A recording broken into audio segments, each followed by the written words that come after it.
Илим жана зикир. Зикир 20. Айша радиаллаху анхадан риваят. Пайгамбар саллаллаху алейхи вассалам айтат: Куранды мыкты билген пенде сыйлуу, баш ийүүчү периштелер менен бирге болот. Ал эми Куранды дудугуп, кыйналып окуган пенде 2 соопко ээ болот.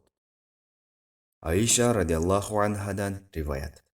Пайгамбар саллаллаху алейхи вассалам айтат: Куранды мыкты билген пенде сыйлуу, баш ийүүчү периштелер менен бирге болот.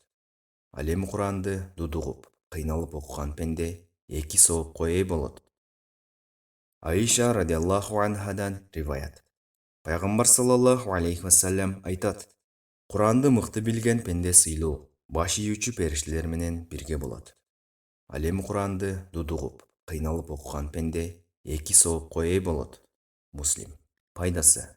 Дудугуп, кыйналып окуган дегени Куранды жакшы билбесе да, катуу аракет кылган киши.